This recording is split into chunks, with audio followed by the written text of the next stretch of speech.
la Société d'endocrinologie dit, et c'est vrai, lorsqu'on a fait des essais randomisés contre placebo, vitamine D versus placebo, on regarde si on réduit les fractures non vertébrales. Je vous rappelle, on ne réduit pas les fractures vertébrales. Eh bien, jamais on a réduit les fractures non vertébrales si on n'a pas atteint ce 30 nanogrammes par ml. C'est un peu, tu as montré une méta-analyse qui voulait dire ça. Bien. L'Institut de médecine dit, oui, c'est vrai. Mais en fait, lorsqu'on a réduit les fractures, avec la vitamine D, en éteignant ce 30 nanogrammes par ml, miraculeux, on avait aussi administré du calcium. Jamais on a réduit les fractures, en tout cas, on n'en connaît pas d'études, en ne donnant que de la vitamine D sans calcium. Et donc, c'est quoi les deux? Ils ont raison tous les deux. Ensuite, tu as montré une relation 25-hydroxyvitamine D, PTH. Des études comme ça, il y en a une centaine. Moi, j'en ai fait, des études comme ça. Et c'est vrai que lorsqu'on corrèle dans des populations, par exemple, en bonne santé, ou des patients, lorsqu'on corrèle la 25-hydroxyvitamine D et la PTH, on a une corrélation. On a un nuage de points éclaté, mais on a une corrélation qui est très significative et qui est négative, c'est-à-dire plus la vitamine D est basse, plus la PTH est élevée, en moyenne. Et cette relation n'est en général pas linéaire.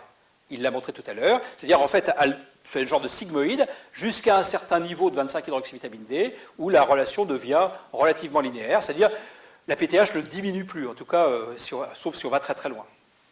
Alors, comment on fait pour corriger un déficit en vitamine D? Je ne vais pas revenir sur ce que tu as dit, c'est exactement ça, le protocole qu'on a proposé chez les gens chez qui on dose.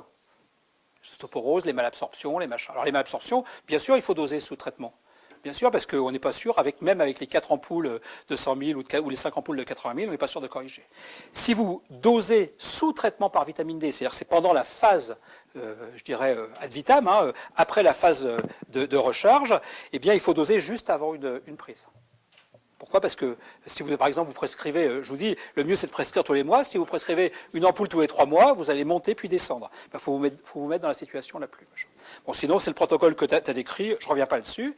Mais ceux chez qui on ne dose pas, c'est l'immense majorité des gens.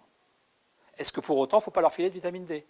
Je peux vous dire qu'à partir du moment où il y a 50% ou 45% de la population en bonne santé qui est en dessous de 20 nanogrammes par ml, là, tout le monde est d'accord. Même ceux qui sont... dont la mission, c'est de s'occuper que de la population générale. Donc vous avez les pathologies pour lesquelles on n'a pas encore le niveau de preuve pour doser, et puis ceux-là, ils sont très en dessous de 20 nanogrammes par ml en général, et puis vous avez la population générale, une petite moitié des gens sont en dessous de 20 nanogrammes par ml, donc il faut essayer sans doser. Il faut essayer de leur donner de la vitamine D pour leur monter leur statut vitaminique D, mais attention, si on ne dose pas, on va avoir des gens qui vont avoir 25, voire des gens qui seront normaux, qui seront au-dessus de 30, et puis on aura des gens qui auront 2. Moi, je fais plein d'études en ce moment, et je peux vous dire que c'est la vraie vie, c'est la réalité. Donc il faut donner suffisamment pour monter significativement, mais pas trop pour ne pas monter grossièrement à 60. Encore une fois, même si les dosages sont meilleurs, 60, c'est pas différent de 55 ou de 65. Mais ça, c'est toute la biologie qui est comme ça.